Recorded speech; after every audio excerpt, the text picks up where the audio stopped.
প্রমোদ বসুর কবিতা দাম্পত্য। আমরা দুজনা কপত কপতি হলে বাড়িতে বাঁধব খড়কুটো দিয়ে বাসা। আমরা দুজনা কলকল্লোলে তবে দুজনে জাগাবো দুজনের ভালোবাসা।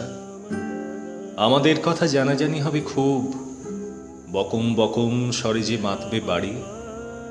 বলতো আমরা একবার জীবনের কপত কপতি কিভাবে যে হতে পারি। মেঘের রোদ্দুরে ছড়াবে তোমার ডানা, আমি ঘুরে ঘুরে খাদ্য আনবো ঘরে। বৃষ্টিতে তুমি কাঁপবে দারুণ তোমার, আদর ঝরবে মন উচাটন স্বরে। পাখির পালকে ভালোবাসাবাসি খেলা, এসো আজ খেলি একেলা জগৎ ভুলে।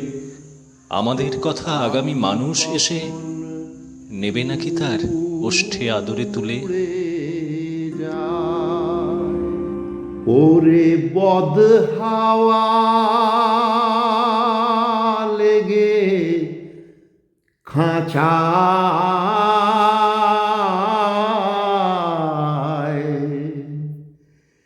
পাখি কখন উড়ে যায়।